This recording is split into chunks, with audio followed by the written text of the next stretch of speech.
No vídeo de hoje, bode na maçonaria. Pode isso? Seja bem-vindo ao nosso canal. Se você ainda não for inscrito, eu peço para que você se inscreva. Aproveite e deixe seus comentários, compartilhe esse vídeo, vai nos ajudar bastante a levar conteúdo de qualidade ao máximo de pessoas possíveis. Para saber como foi alimentado o movimento antimaçônico, as acusações infundadas de seita satânica e a figura do bode na maçonaria, você precisa conhecer a fraude de Léo Taxil. Assista ao vídeo até o final para saber como Taxil foi expulso da maçonaria, inventou uma história para se vingar e enganou a Igreja Católica. Antes, porém, trago algumas lendas sobre o bode e como essas histórias foram distorcidas e associadas negativamente com a maçonaria. Apesar de alguns maçons inadvertidamente fazerem brincadeiras com o famigerado tema, ou se tratarem de forma pejorativa de bode, em nenhum grau, rito, ritual ou cerimônia na maçonaria existe qualquer referência ao animal. Ao final do vídeo você vai entender por que eles fazem isso. Você já deve ter ouvido falar no desatino que o deus da maçonaria é um bode preto e o candidato precisa montar nele para ser iniciado. Tão absurda quanto as acusações que os maçons adoram a figura de um bode são as histórias que envolvem a sua suposta ligação com a maçonaria. Vamos falar de algumas delas. A mais antiga diz o seguinte: no Templo de Jerusalém eram usados bodes para o sacrifício e outros seriam soltos no deserto como forma de expiar os pecados. Daí a suposta expressão bode expiatório. Segundo essa lenda, era comum entre os antigos judeus da Palestina falar ao ouvido de um bode, animal muito comum naquela região. Esse ritual era usado para confessar seus pecados, o que de certa forma dava um alívio pela confissão e segurança, uma vez que o caprino não podia revelar seus erros e segredos mais ocultos. A lenda diz ainda que a Igreja Católica teria introduzido esse costume, claro, substituindo o bode pelo padre, para os fiéis confessarem seus pecados juntamente com o voto de silêncio do clérigo. Mesmo assim, alguns desconfiados preferiam continuar contando seus segredos ao bode, em detrimento dos padres. Afinal, o bode era muito mais confiável e o segredo ficava guardado a 7 chaves. Outra versão diz o seguinte: muitos maçons foram presos e torturados durante a Inquisição para que revelassem os segredos da maçonaria, mas eles permaneciam resolutos e não falavam absolutamente nada, preferiam morrer a revelar os seus segredos. Os inquisitores passaram a relacionar os maçons aos bodes, que não falavam e guardavam os segredos. No imaginário popular, relaciona-se a imagem do diabo com a do bode, que fede e tem chifres. Os templários foram acusados, dentre outras coisas, de venerar a figura de um homem com corpo e cabeça de bode, que muito tempo depois ficou popularmente conhecido como Bafomé. Sobre essa criatura, nós vamos falar mais lá na frente. Essa acusação recaiu sobre a maçonaria, numa campanha difamatória, acusando os maçons de adorarem a imagem de um bode preto como sendo o seu deus. Uma das mais absurdas e macabras histórias envolvendo o bode com a maçonaria é aquela que, ao ser iniciado, o candidato deveria beber o sangue de um bode preto, sacrificado durante a cerimônia. Diz a lenda que antigamente, quando não haviam os meios de divulgação das reuniões como nós temos hoje, o maçom passeava pelas ruas carregando um bode preto. Depois ele amarrava o animal na porta de sua casa. Era o sinal que naquele dia e local haveria reunião da maçonaria e que somente os maçons entendiam. A imaginação vai mais longe ainda. Diz a lenda que ao final da reunião, o coitado do bode era sacrificado e comido pelos maçons. Os maçons são chamados de bode porque usam ternos pretos nas reuniões. Pode isso? O Brasil é um país tropical e bonito por natureza, mas muito quente. Imagine antigamente, quando não existia ar-condicionado e nem tampouco desodorante, os maçons voltavam para casa com um cheiro forte e desagradável de suor, o que era associado ao cheiro de bode. Essa é boa, my brode. Quando os maçons ingleses visitaram as lojas maçônicas no Brasil, tratavam os irmãos de brother. Os maçons brasileiros acabaram aportuguesando a palavra e chamando os ingleses de brode. Com o tempo virou bode mesmo. Pode ter havido uma interpretação errônea da expressão gote. Na verdade, gote era um acróstico, ou seja, uma palavra que as primeiras letras, no sentido vertical, formam uma frase. God of all things. Traduzindo para o português, significa Deus de todas as coisas. O problema é que a sua forma abreviada, gote, significa cabra ou bode, daí a confusão. Voltando ao que foi falado no início do vídeo, quer saber como foi alimentado o movimento antimaçônico, as acusações infundadas de seita satânica e a figura do bode na maçonaria? Você precisa conhecer Léo Taxil, que foi expulso da maçonaria, inventou uma história para se vingar e enganou a Igreja Católica. Léo Taxil começou sua deprimente carreira de escritor atacando a Igreja Católica com livros que acusavam os eclesiásticos de sadomasoquismo. Um desses foi Os Amores Secretos do Papa Pio IX. Você pode imaginar o seu conteúdo. Taxil ingressou na maçonaria em 1881, mas não passou muito tempo. Foi expulso 10 meses depois, acusado de plágio e difamação. Tão rápida quanto a sua passagem pela maçonaria foi a sua vingança.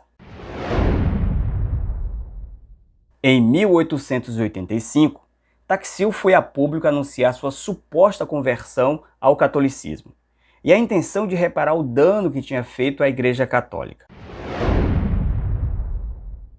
Depois de ter difamado a Igreja Católica, sua mira voltou-se contra a maçonaria. Léo Taxil inventou uma seita maçônica diabólica que objetivava dominar o mundo e cultuava Baphomet. Baphomet, que nada tem a ver com a maçonaria, é uma criatura com a cabeça de bode e o corpo de homem. Consta no livro Dogmas e Ritual de Alta Magia, de autoria do ocultista francês Eliphas Lévy. Léo Taxil tinha uma imaginação tão fértil quanto perversa. Ele criou uma personagem chamada Diana Vaughan, que teria se envolvido com a maçonaria e foi resgatada quando professou a sua admiração por Joana d'Arc. Imagine, Joana d'Arc nem tinha sido canonizada na época. Em sua campanha de se aproximar e se aproveitar da igreja, publicou um livro supostamente de coautoria com Diana Vaughan, chamado Novena Eucarística, uma coleção de orações. Léo Taxil convenceu muitos católicos com sua farsa. Em 1887, foi recebido em audiência pelo Papa Leão XIII. O Papa declarou-se admirador da obra de Taxil, solicitou que ele escrevesse mais livros contra a maçonaria e passou a financiá-lo. Continuando a farsa, Taxil alegou que Albert Pike, grande comendador do Supremo Conselho da Jurisdição Sul, do rito escocês antigo e aceito, era uma espécie de papa maçônico, o líder supremo de todos os maçons do mundo. Acusou Pike de se reunir pessoalmente com o próprio Satã toda sexta-feira às 3 horas. Monsieur Northrop, bispo de Charleston, Carolina do Sul, foi a Roma especialmente para falar com o Papa Leão XIII, que os maçons de sua cidade eram pessoas dignas e não adoravam qualquer estátua do Satã. Em 19 de abril de 1887, após 10 anos sendo patrocinado pelo Papa para difamar a maçonaria, Taxil convocou a imprensa prometendo fazer importantes revelações. Ele confessou que as histórias sobre os maçons eram fictícias, admitiu que Diana Vaughan nunca existiu e que a seita maçônica diabólica era uma invenção. Ele explicou detalhadamente toda a farsa e agradeceu ao clero por patrocinar seus livros. Léo Taxil ganhou muito dinheiro, tanto com os livros contra a Igreja Católica e também com os livros contra a maçonaria. Léo Taxil causou um dos maiores escândalos da época a revelar sua farsa. Tamanha foi a gravidade de suas revelações que a polícia teve que ser chamada para evitar um lixamento público.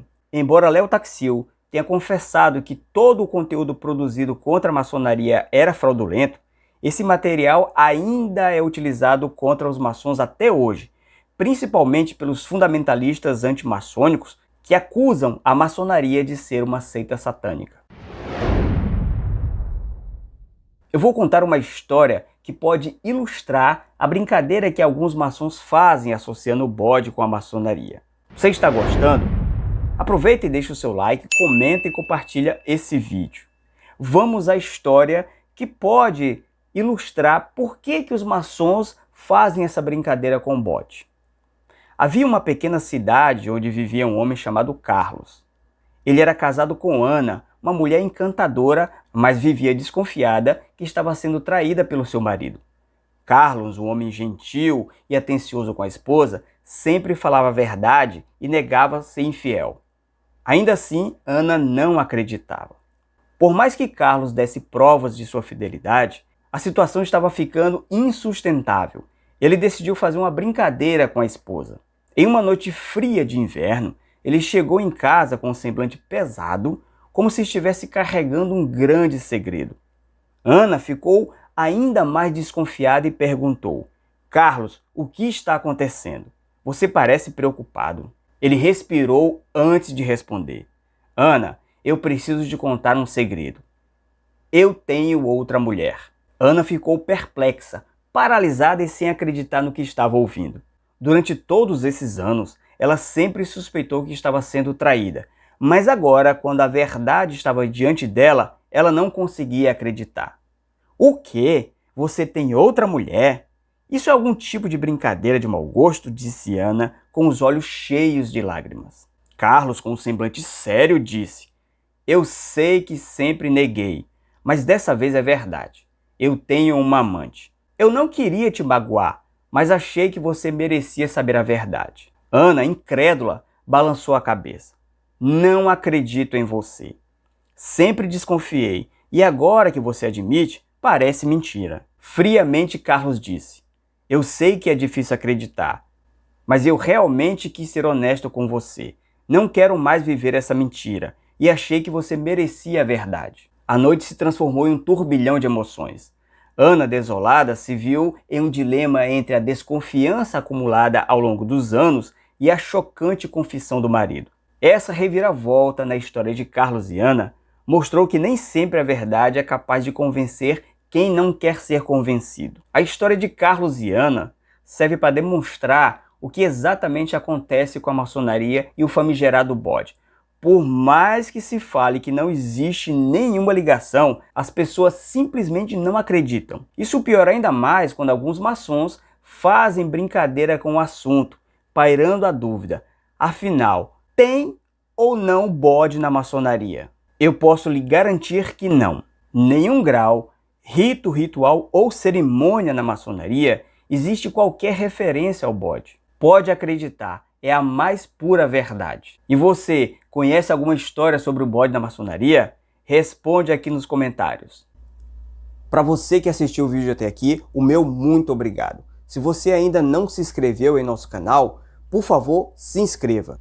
Aproveita e deixa seus comentários e compartilhe esse vídeo. Vai nos ajudar a levar conteúdo de qualidade ao máximo de pessoas possíveis. Muito obrigado por você ter assistido o vídeo até aqui. Gratidão.